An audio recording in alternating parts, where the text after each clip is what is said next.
예, 이전 시간까지 우리가 리니어 리그레션의 기본 이론에 대해서 배웠습니다.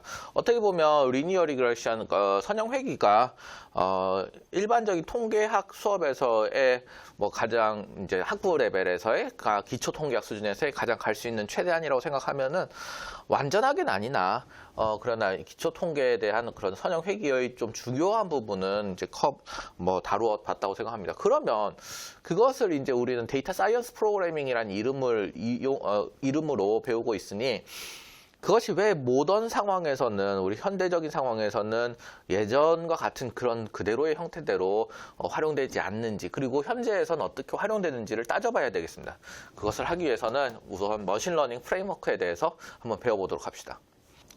그 예전과 유사한 데이터셋을 쓸 것이고 여기에 대해서는 따로 더 설명을 덧붙이진 않겠습니다. 리니어 리그레션의 파라미터 추론에 대한 문제를 한번 따져보도록 합시다.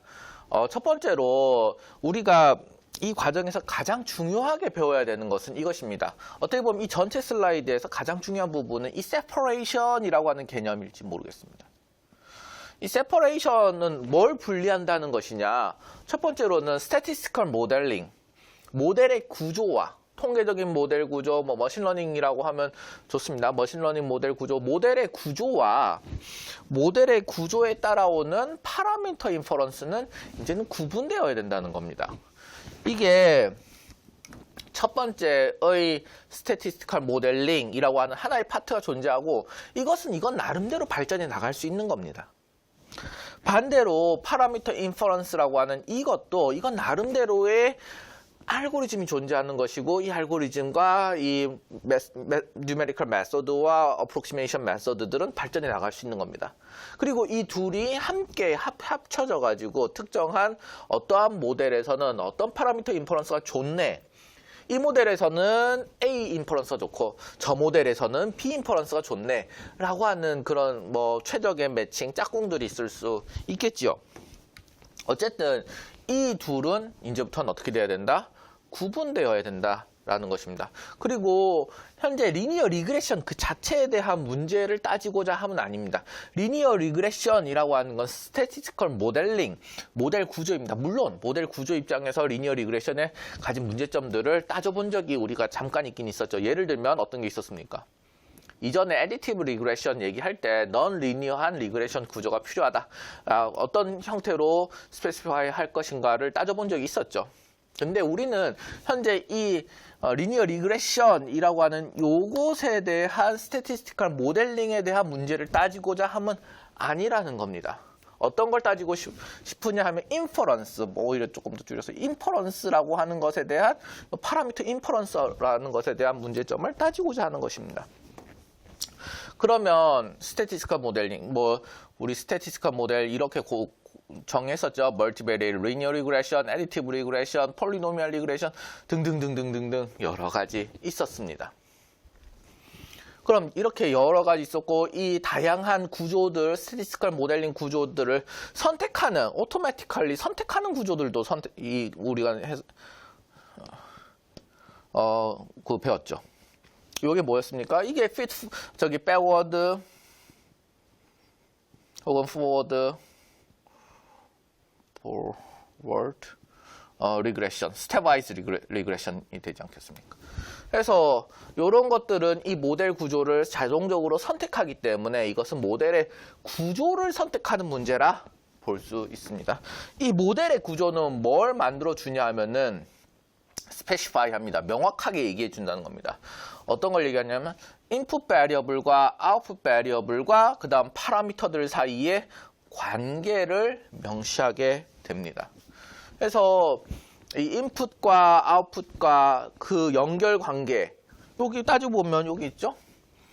인풋과 아웃풋과 연계가 되어 있죠. 이퀄러티로 연계되어 있는데 그 연계의 구조를 만들어낼 때 파라미터가 다음과 같이 활용되게 되는 것이죠.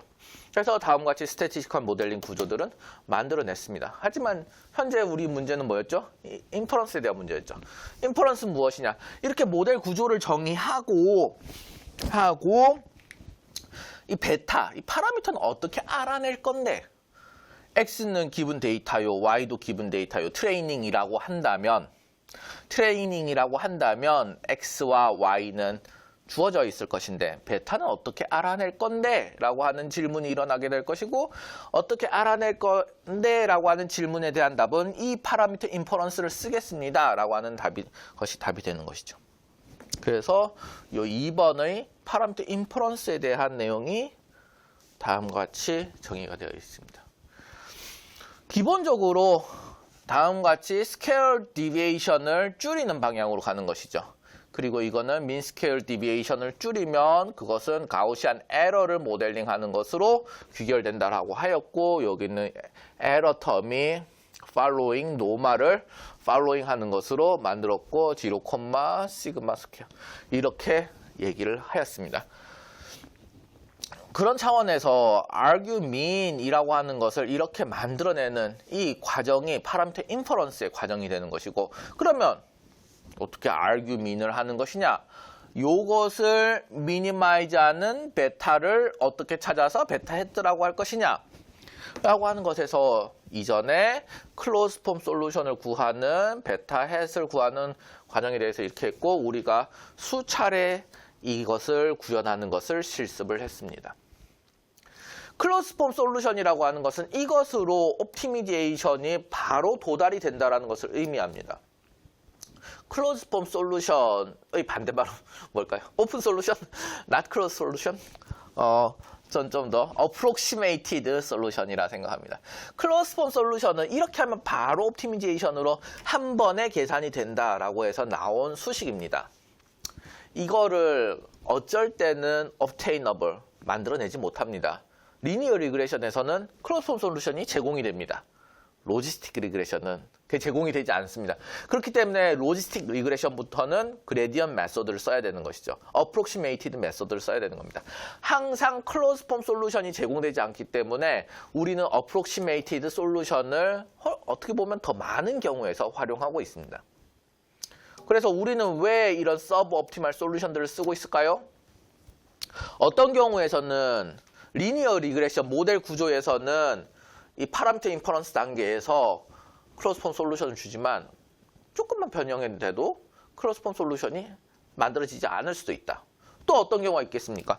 클로즈 폼 솔루션 좋다 이겁니다. 클로즈 폼 솔루션 좋은데 그 클로즈 폼 솔루션 포뮬라가 너무 컴플렉스한 경우가 있다는 겁니다. 어떤 경우냐? 여기서 이 인버스 하이 디멘저널 인버스 케이스는 오더 오브 컴플렉시티가 매우 높습니다. 그래서 마이너스 1이라고 보여지는 이 매트릭스 인버전을 피해야 되겠다. 매트릭스 인버전 없이 학습할 수는 없나요? 라는 수요가 있을 수도 있는 것입니다. 그렇기 때문에 우리는 클로즈 폼 솔루션이 아닌 어프록시메이티드 솔루션을 필요로 할 때가 있고 그래서 서브 옵티멀 솔루션, 즉 베타 이퀄러티가 조금 떨어질 수도 있지만 언제나 릴라이어블하게 잘 동작할 수 있는 서브 옵티멀 솔루션을 활용할 때도 있는 것입니다.